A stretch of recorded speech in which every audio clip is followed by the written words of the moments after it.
You are listening to the Built to Grow podcast.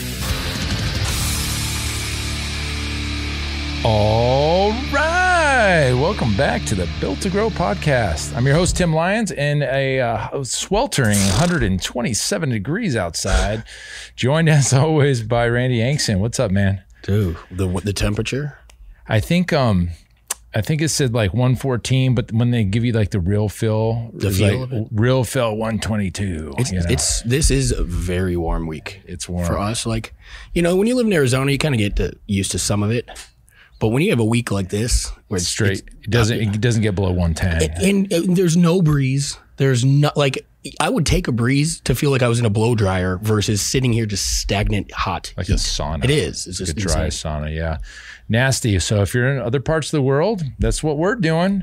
That's why I don't have any sleeves on today. They fell off on the way in. So, anyways. So got a great show for everybody today. We're going to get a little deep in the weeds a little bit. Maybe this might clarify some things for you. And, kind of the theme of this episode is entrepreneurship and why you don't fit in. But, I figured I might make an announcement now while there still is some time. We've scheduled an Iron Circle, we call it the Iron Circle experience, but basically we've rented it out a mansion. We're going to Fort Lauderdale, and I'm actually working on signing our second speaker. Mm-hmm. He's back around. So cool. I'm not ready to announce names for the speakers, but basically it's going to be like the real world gym owner style. We're going to be living in a house, 10 total strangers living in a house, right? And we'll bring a chef in. We're going to think about going snorkeling. So it's a cool event, but this is coming up in August, and this is for high level gym owners, guys that are thinking differently. You may not be quite at that level yet, but we're looking for the way you think, right? Are you a victim, or are you somebody that's out forward thinking and looking to progress and looking to see what the next thing is going to be in your life? And if that's you, I'm going to throw this out there. We do have a few openings. If in the Iron Circle, we had another gym owner come on board today, and we have 2 more that are coming on next week. But after about probably 5, we're going to cap it. So there might be 2 spots left by the time you hear this, this episode. So if you're interested, jump on a call, hear more about it. It's pfmarketingsolutions.com/call. There'll be a Iron Circle. Yep. There's an icon for the Iron Circle. Just click all our products, but click the Iron Circle. It'll take you right to my schedule. Mm-hmm. You can fill out the form, schedule your call with me, and then I'll take you through that. Sweet. Yeah. And so that kind of rolls into what this topic's about. And the topic today is entrepreneurship is not normal. Correct. Okay. So it's funny. Sometimes we're in business talk groups like fitness, like one on Facebook, if you're not in that, by the way, business talk with fitness professionals, you think everybody in the world's the same. Yeah. And especially if you follow business type people, your feed all day is business type stuff. And you're like, well, this is normal, but you get outside of the entrepreneurship world, small business world, people look at us like we're crazy. Yeah. I mean, imagine leaving work after those conversations and then going out with your beer drinking buddies, and like the conversation's nothing like that. I know. And like you said, it's like you don't fit in sometimes. You don't fit in because, let's be honest, we're driven, right? You're looking for more. We're not satisfied with the status quo, and we're willing to work 10 times more harder, additional than maybe somebody that punches a time clock that goes to work and then punches out at the end of the day, and then they forget about it. Mm-hmm. And, I had a job, right? I had a job when I was growing up. I mean, my first job, I was a bag boy at Bash's. I was one of those baggers. I worked at the wave pool in the summer, Sunsplash, right? I worked at How the hell did you work outside? I was in the cover. The shade. Yeah, the shade. Yeah. I was in like the tube, rental thing, the ice cream shop. I was a utility player. Oh, there you go. Position player. Oh, It said Tim Lyons, ATH for athlete. That's just real versatile player. They just put me where they needed me, which was great. I did that. I was a bartender. I was a bouncer. I worked construction. I was in, my degrees in construction management. I went to business school, and, I was working construction, and you do that kind of stuff. And and I think I made a great employee. I mean, but at the same time, I wasn't satisfied. My fulfilled. Yeah. My father was an entrepreneur. Your father is an entrepreneur, small business owner. And so it kind of hit me last night where I got invited to, it's called the Spice event. I guess it's bigger than what I realized, but I went, there was like 35, 40 entrepreneurs in a room. We had dinner. And it was cool. Like some of the stuff we did, we had to get to know the person next to you, and then you have to introduce them and talk about them. And it was really cool to see kind of the way that people think and talk. But what was really impressive was the angle of the event was to like, how can you help somebody in the room, like get to their goal? And everybody would talk about their goals. And I made a post before I went into that event talking about when I was 24 years old, right? When I was 24 years old, this was around the time the economic crash, and I might have a little something to do with it because I was 24 years old. I made $39,000 a year. I worked my butt off for a construction company in Irvine, California. And at the time, I started buying houses. I saw this trend of like this, I don't know, everything was appreciating. We were some of the, you know, like they would have phases in these construction projects. And by the time phase one was done, it was already appreciated like $300,000-$400,000 in equity. And I'm like, what? I was like, how is this possible? You go and, you know, and you're buying a new house and you sign up and you buy it for this price. And then by the time your house is built, before you've made any payments, it's worth $300,000 more. And I'm like, God, that's 10 years worth of my income they didn't do anything for it. They just signed their name on the line. So I got into that world and I found myself a couple years into it. All of a sudden I was $1.25 million in debt. But I didn't look at it that way. I know that sounds bad on paper, but I had 4 houses and I was renting one and I sold another one and made some money on that. And I was kind of like finding my way.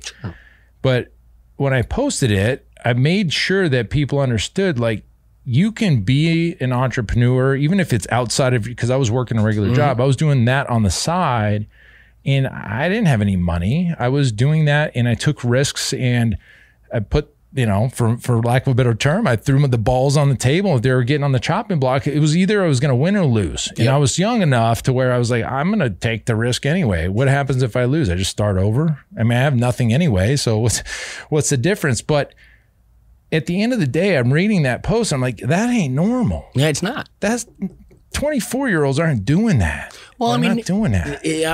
Age doesn't even, I don't even think it's a factor. It's the fact that the majority, the masses follow a leader. They follow the path of least resistance. I mean, like, there's got to be some psychology around, you know, basic survival, right? Mm-hmm.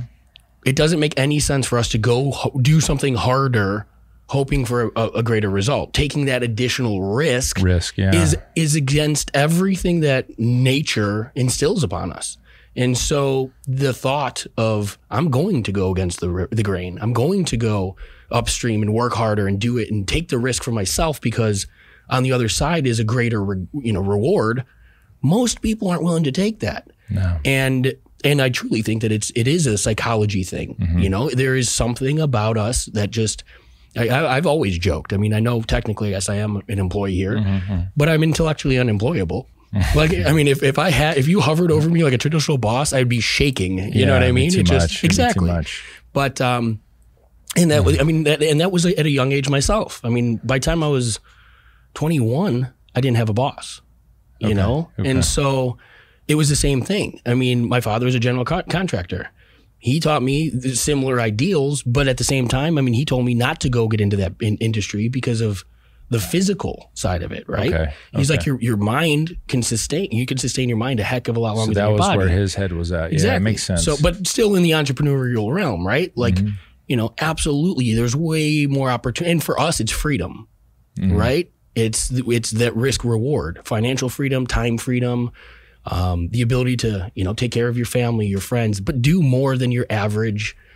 Like if I look at your average salary, you know, to me, it's not even, it's completely like something I would never aim for or shoot for. Like I would be completely exactly. Yeah.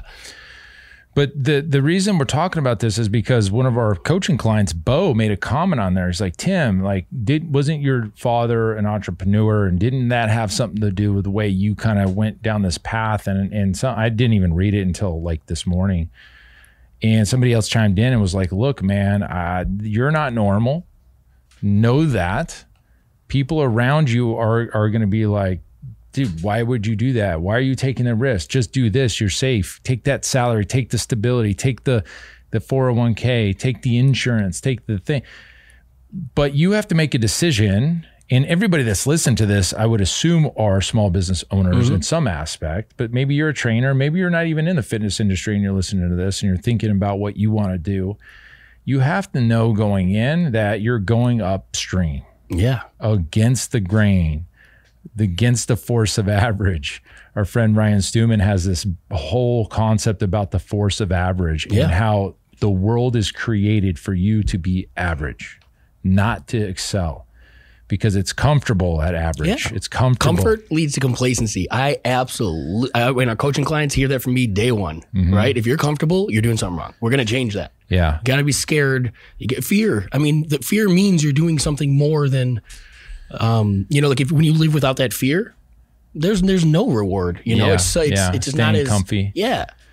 And, and for me, I don't know if it's cockiness or confidence or whatever it is. It's like, I've never been afraid to take a risk. And maybe I'm a gambler. I like gambling. Maybe that's it. Like you have to have enough confidence that if you lose, you know what? I'll get it back, right? I'll get that back. I'll build it again. I think it is confidence. And in that book I was talking about, Winning, Tim Grover's new one, he defined, because he's Jordan and Kobe's coach. I mean, you couldn't talk about more seemingly cocky players on the field. Yeah. And I think I heard him in an interview, and they were asking, what's the difference between cocky and confident? Okay. And his whole belief was confident backs it up. Okay. Period, right? Like, you do the work. You're willing to do the work. You're out there. You're not just talking, and it's not just chatter. It's followed by action and the results that follow. Okay. That makes sense. Yeah, Tim Grover, I'm starting to hear more of his stuff now. He came out with that new book, Winning. Right? But he had another book prior to that. Relentless. Okay. I got them both. I'll let you read them. Well, hey, thanks. Hey, you're welcome. I like to read some books.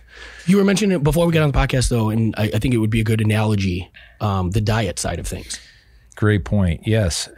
Picture this. I know this has happened to everybody. Yeah, everybody. This has happened to everybody. You go out with a group of friends. Maybe it's your family. Maybe they don't live the health and fitness lifestyle. And you go to a restaurant and everybody's getting, appetizers and burgers and pizza and fries and fried this, fried that. And they were kind of excited about it. They're like, ooh, I'm going to eat this triple layer double chocolate cake, and that's exciting to them, and they're like, can't wait, and they're motivated by that. And then you go off and you order off the menu, like, hey waiter, can you do chicken breast or salmon on a plate? You throw some broccoli on there, steam that up, throw that. And to you, that's exciting. Yeah. But what happens in that group? What happens when everybody sees you ordering and they start making comments to you like, what? Oh, come on, man. You're going to eat that. You're going to eat salmon. You're going to do this right now. You're going to do, and they make you feel bad about making a good choice. Because average. Because why? Average. They give you a hard time so they don't feel bad about themselves eating that, right? It's interesting. A lot of people are food motivated. Hell, our whole industry, we wouldn't have clients. I am food motivated, but I work out to eat what I can eat. It's interesting. I'm the opposite. I mean, I could see a chocolate cake and I can be like, cool, I'll have a bite or whatever. Oh, no. I'm talking ribeyes. I'm talking, that's like healthy. Exactly. Oh, it's absolutely. Healthy. But I mean, even at that, like, I know, calorically, right? I still have to work my ass off in order to eat what I want to eat. True. You know what I mean? But they give you a hard time because you're the one ordering clean or ordering off the menu or shit. I've even seen some of you guys are crazy. You bring your own food to the dinner, right? Tupperwares pop out and you're eating that in front of your friends and family. They give you a hard time because you're not the same as them. And it's okay to not be the same. And that's the point of this podcast, is to let you guys know that it's okay to not be the same. In fact, you shouldn't be the same. Agreed. You should be different than everybody else, because if you're like everybody else, you're average. And we're not here to be average. We're not here to just get by, just to punch the clock, just do the basic effort, just get the C in class. Like, we want to excel.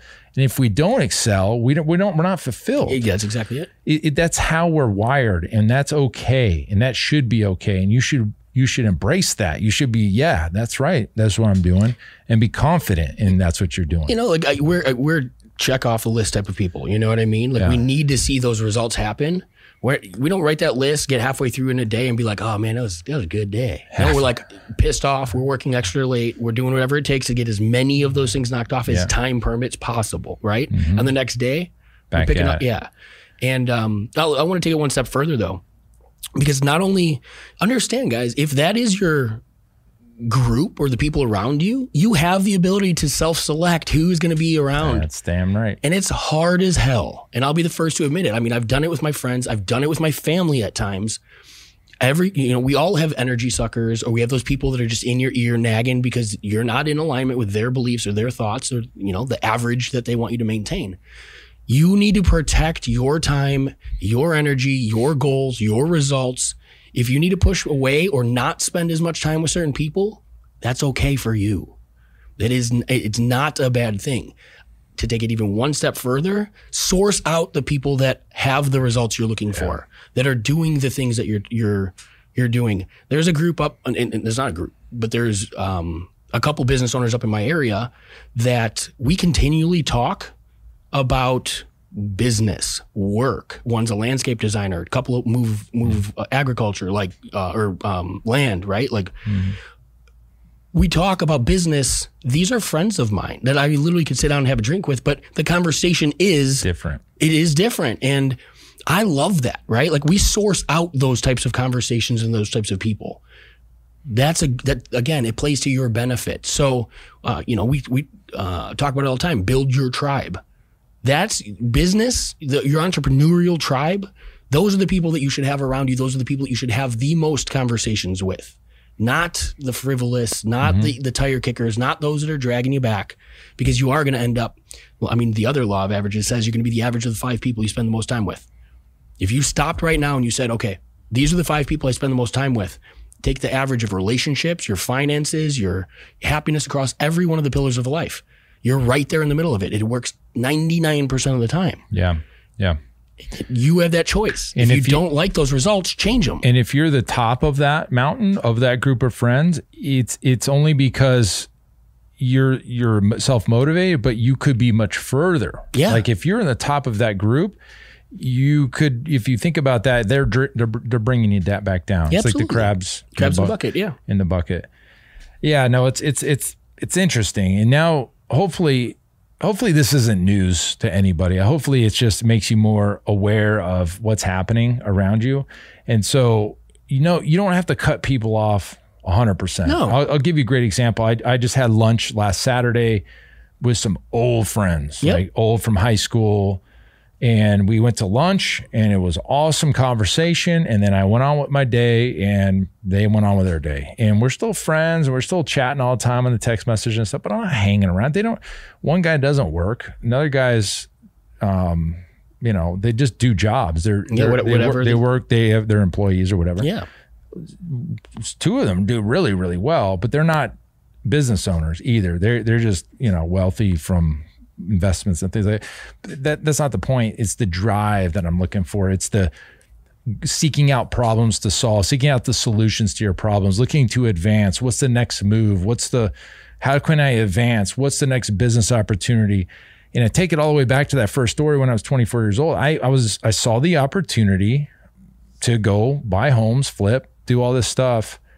And yeah, my first house ever, I had zero money. I borrowed $10,000 from Erin, which was my girlfriend at the time. Yeah. And I ended up taking that 10 and I put it into the house. I got the house. I flipped it before the first mortgage came due. I paid her back her 10. We split the profits, and I bought her a ring out of that. Look at that. She bought herself a ring. Yeah. But I took the risk, right? But there's opportunities everywhere, and it's either being proactive or reactive. The best story of proactive is what I spoke about at the Growth Summit. There you go. I'll save that for another day. Yeah. Save it for another day. There's another summit coming up. You could probably hear that one. Yeah. So speaking of summits, we're looking at Nashville, guys. Nothing to mark down yet, but that's so close. I think we got one more hotel. Hopefully the next podcast you guys hear a date. Yeah. There'll be another growth. So we've been wanting to do it. It's just like we got to get the deal we need, right, to make it happen. So that's it for this show, guys. Think about it. Think about being okay, not being the same. It's okay to not be the same as your family. It's okay to not be the same as your friends. But if you're surrounded by people that are holding you down, be intentional about who you seek out to hang out with. Are you in a mastermind? Are you in a networking group? Are you friends with other business owners? If you're not, you could be holding yourself back and not even realizing it. And in fact, when you get into these groups, if you've never been in a group like our Iron Circle, when you get in there, crazy good stuff happens. And it just happens. And it's designed that way, but it just happens. You hit it earlier when you said like solutions focused. That, I mean, people, I guarantee everybody will come to you like in your social network and things like that. People will reach out to you all the time to help them solve problems. Whether or not it's in the industry, outside the industry, because they understand, right? Like that's the type of world we live in. We are here to solve problems. Most of business is just figuring out problems, how to serve clients better. What problem can we fix in the marketplace? People will seek that out, you know? So you guys listening, you probably have, if you have people coming to you doing that type of stuff, it's probably because you are that type of leader, right? You are that entrepreneur. You are the one going against the grain. Yeah. And you want, those people are going to follow. So yeah, here's a great little read. If you guys want to read it, it's take you like 30 minutes to read this book, Who Moved My Cheese? Yeah, we talked about it. Who Moved My Cheese about this, I don't know, you can read it, but it's about solving problems. Things aren't going to always work out. Things are going to change in front of you. And now you got to make a decision. Do you sit there and let just COVID happen? Do you sit there or do you find solutions? When Keep, our automation software, took away the SMS feature that we all loved, we could sit there and bitch about it, or we would go find a solution. And we went and found it like within a week. We found the solution and we kept moving because that was what we needed to do. And that's why I'm talking about it, is because we just got out of our CLA workshop, and this was brought up because some of the old CLAers came back in to fix this problem, which we've solved in a matter of an hour. But what are we going to do? Sit here and groan about the feature being gone? No, we're going to find a solution and move on, right? Fix it, move on. So anyways, hopefully that helps you, maybe kicks you in the butt a little bit. I know this is on a Thursday and not on an early in the week, but you can take this right into the weekend, make some decisions with your life, go join a group, talk to us about Iron Circle if that's for you, and just keep crushing, keep moving on and making decisions to solve problems and advance the game. Yeah. Grow. Built to grow. Ooh. All right, that's it for this show, guys. Until next time, keep changing lives. Bye.